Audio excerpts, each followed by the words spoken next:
여러분은 토론을 좋아하십니까? 저는 토론하기를 참 좋아합니다. 가까운 사람들과 어떤 주제를 가지고 생각들을 나누고 공유하는 것을 좋아합니다. 책을 선택할 때도 자서전적인 글들을 좋아합니다. 그것은 사람에 관하여 알고 싶고 궁금한 것이 많기 때문입니다. 이 사람은 어떤 생각을 하고 어디에 가치관을 두고 살까? 무엇에 관심이 많을까? 어떤 때 행복을 느끼나? 가지고 있는 재능은 무엇이고 그것을 어떻게 활용하고 있는가? 살아오면서 특별히 좋고 나쁜 경험들은 무엇이었나? 아프고 힘들었던 문제들을 어떻게 극복했는가? 이렇게 서로 주제를 놓고 토론을 하거나 대화를 하다 보면 새로운 것을 배울 수도 있고 좋은 점은 내 것으로 만들 수 있기 때문입니다. 그래서 토론하면서 상대방에게 질문을 하고 또 질문 받는 것을 좋아하는 것입니다. 질문을 받을 때는 대답하는 속에서 새로운 나를 발견할 때가 있고 정리가 안 되던 문제도 정리가 되는 경우가 있습니다. 특별히 다른 사람은 나와 다른 점이 무엇인가에 관심이 참 많습니다. 마치 아기가 엄마 아빠한테 궁금한 것이 많아서 끝없이 질문하는 것과 같습니다. 철학자 소크라테스는 사람들은 자신이 모른다는 것을 모르지만 자신은 자신이 모른다는 것을 분명히 알기에 다른 사람보다 자신이 지혜롭다고 생각했습니다. 사랑하는 여러분, 여러분 자신이 크든 작든 간에 지혜가 없다는 것을 알고 있다면 그것이 바로 무지의 지이고 소크라테스가 말하는 현명한 사람인 것입니다. 저도 이 시대에 소크라테스 같은 사람을 만나보았으면 좋겠습니다.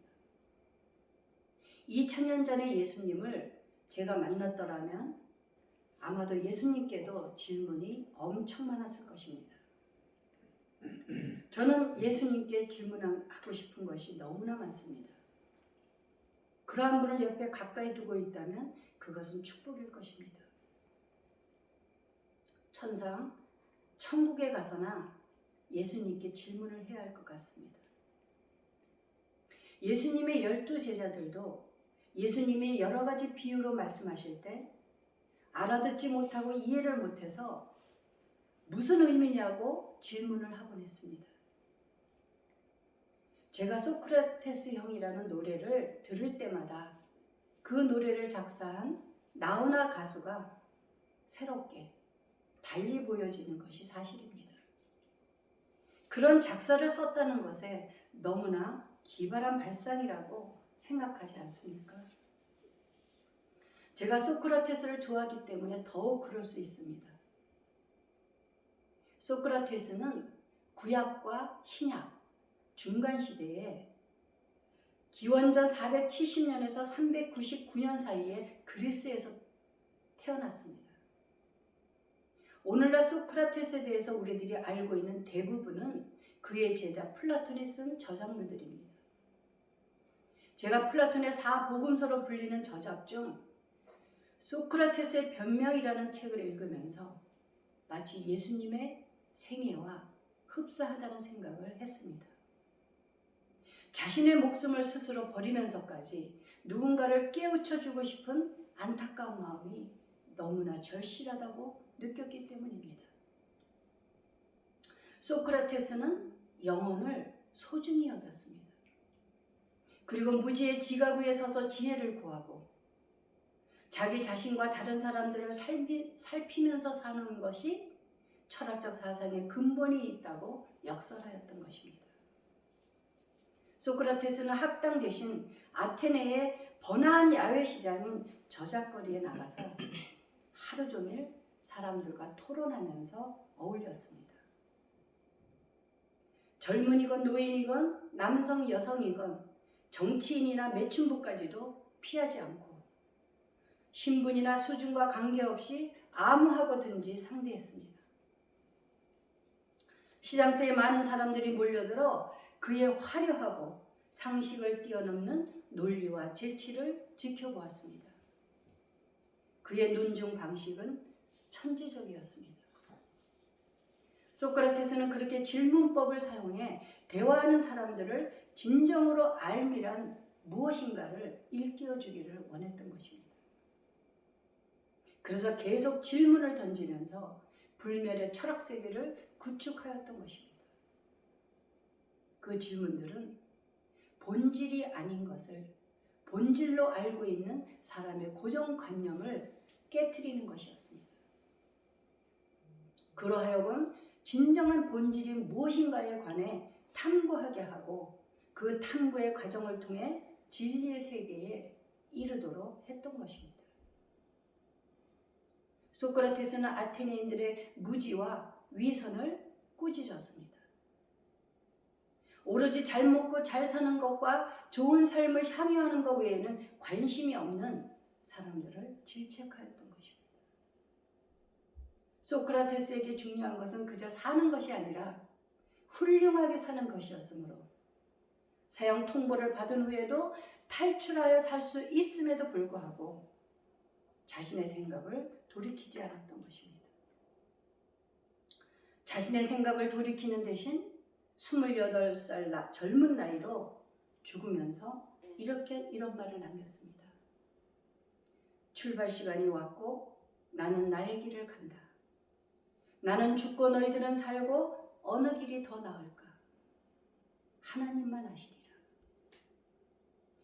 저는 개인적으로 소크라테스가 상당히 복음적이다라는 생각을 했는데 우연스럽게도 소크라테스적 복음이라는 글을 읽게 되었습니다. 얼쇼리스가 지은 희망의 인문학이라는 책에서 소크라테스적 복음이라는 소제목의 글을 발견하게 된 것입니다. 소크라테스적 복음이란 어떤 것인가? 그 책에 의하면 삶의 만족이나 충만함에 이르는 진정한 길이 물질이 아니라 영혼의 보살핌과 진보에 있다는 것입니다.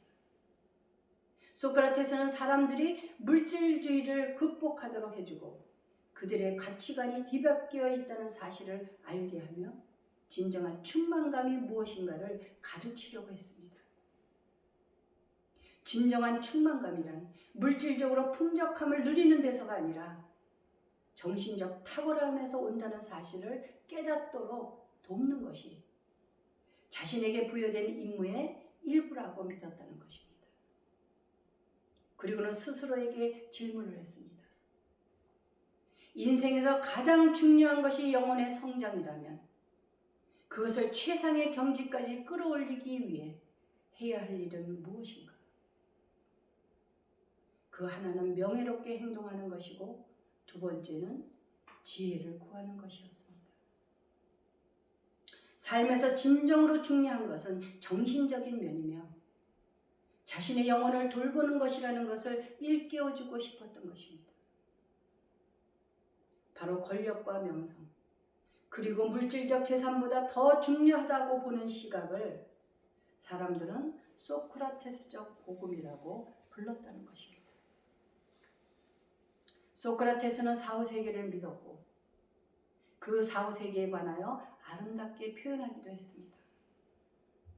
소크라테스가 만약 같은 시대의 예수님을 만났다면 아마도 예수님의 제자가 되었을 것이라고 생각을 해보곤 합니다. 그런데 400년에서 470여 년이 지난 후에 예수 그리스도께서 이 땅에 오셔서 마찬가지 일이 일어나게 된다는 것입니다. 신약 성경에서 마태, 마가, 누가, 요한을 사복음서라고 말합니다. 복음이란 영어로 good news, 그러니까 좋은 소식이라는 것입니다. 예수님이 우리를 위해 죽고 부활했다는 것이 복음의 구원론적 정의입니다. 이 좋은 소식을 받아들이는 것이 바로 믿음입니다. 이제 사순절이 끝나고 오늘은 종려주일입니다. 종려주일은 예수님께서 나귀와 나귀 새끼를 타고 예루살렘에 입성한 날을 기념하는 날입니다. 죄인들을 위하여 화목제물이 되기 위해 예루살렘에 올라가시는 것입니다. 예수님의 예루살렘 입성은 힘으로 싸워서 파괴하고 빼앗고 지배하는 승리가 아니라 자기의 죽음을 통해서 얻는 승리인 것입니다. 세상의 나라는 정치적인 승리를 자랑하지만 우리 예수님은 영적인 승리를 바라보며 입성하시는 것입니다. 예수님의 승리는 한 알의 밀알이 땅에 떨어져 죽어서 많은 열매를 맺는 승리인 것입니다. 이제 십자가에 달리시는 예수님의 순환이 시작되는 고난주일이기도 합니다.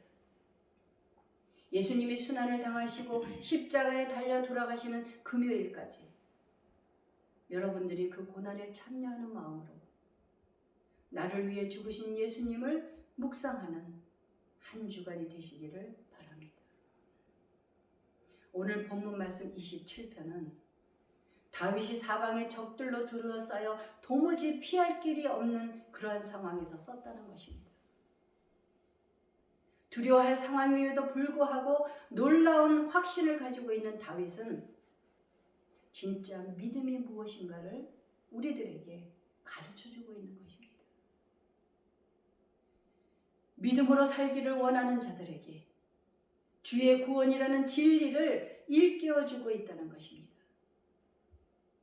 하나님께서는 우리의 환난 중에도 우리를 사랑하시며 위험으로부터 보호해 주시기에 두려워할 것이 아무것도 없다는 믿음을 우리에게 보여주고 있는 것입니다. 다윗의 시편 중 70%가 슬픔과 탄식의 노래들입니다. 그만큼 거듭되는 상실과 실망과 죽음에 직면했던 체험 속에서 직접적으로 간접적으로 나온 것들이라는 것입니다. 여기서 우리가 주목해야 할 중요한 기억해야 될 것은 다윗은 그 어떤 고난도 회피하거나 부인하거나 경시하지 않았다는 것입니다. 모든 것을 정면으로 대면했으며 그것을 놓고 기도했다는 것입니다. 시련과 고난 중에서도 흔들리지 않고 하나님을 한시도 떠나지 않았음을 보여주므로 다윗은 이 시대 우리들에게 신앙적인 큰 교훈을 주고 있다는 것입니다.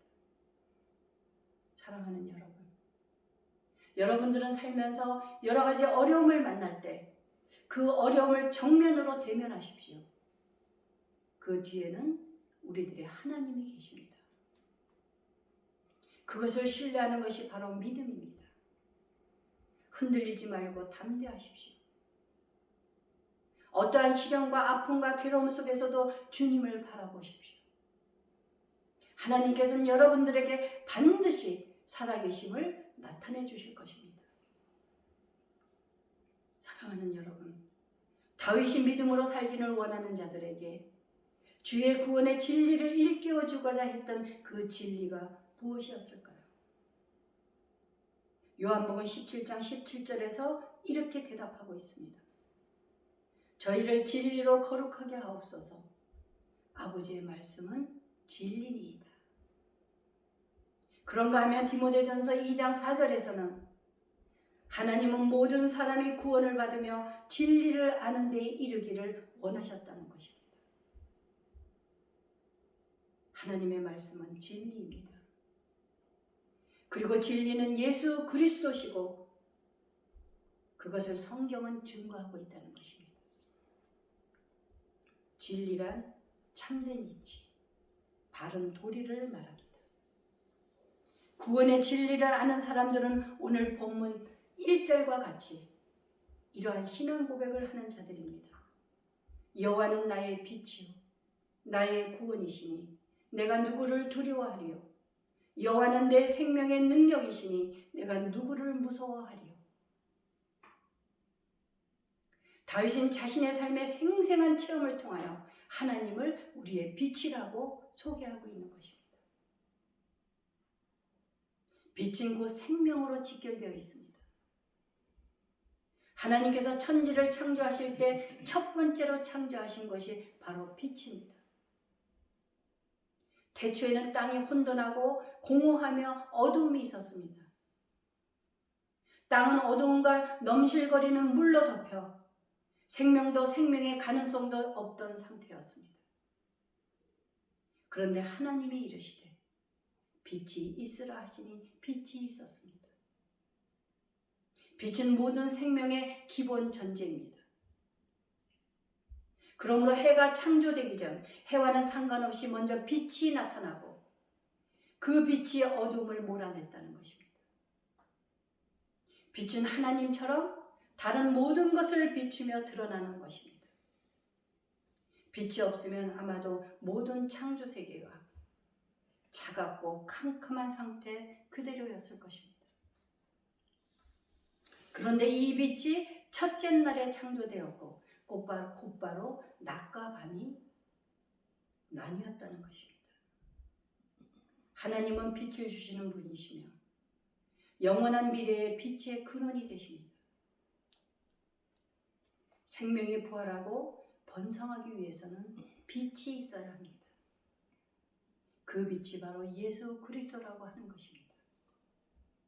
그 빛의 근원 되신 예수 그리스도를 알지 못한다면 영적으로는 살아있어도 죽은 자와 같고 눈을 뜨고 있어도 맹인과 같다는 것입니다. 사랑하는 여러분, 하나님께서는 우리의 삶에 빛이 되셔서 우리의 갈 길을 밝히 비춰주십니다. 우리가 주변에 있을지도 모르는 갖가지 위험에 대해서도 우리가 경계심을 갖도록 일러주시기 때문입니다. 그런가 하면 그 빛은 우리의 죄도 드러나게 하십니다. 그래서 우리가 죄를 고백하고 용서를 구하도록 인도하시는 것입니다. 그리하여 그 은총의 빛이 우리 영혼 속에 밀려 들어올 때 우리에게 어두움과 낙담을 쫓아버리게 하시는 것입니다. 사랑하는 여러분, 은총의 빛을 사모하십시오. 만약 우리들의 영혼을 인도하고 비춰주는 빛이 없다면 살아있어도 살아있는 것이 아닙니다. 예수님은 자신을 세상의 빛이라고 요한복음 9장에서 분명하게 말씀하셨습니다. 주님께서 빛이라고 불리는 것은 빛은 어두움을 쫓아내기 때문입니다. 기독교인들이 주님을 빛과 구원이며 생명의 능력이라고 부르는 것은 예수 그리스도를 통해 죄와 사망에서 구원받았기 때문입니다.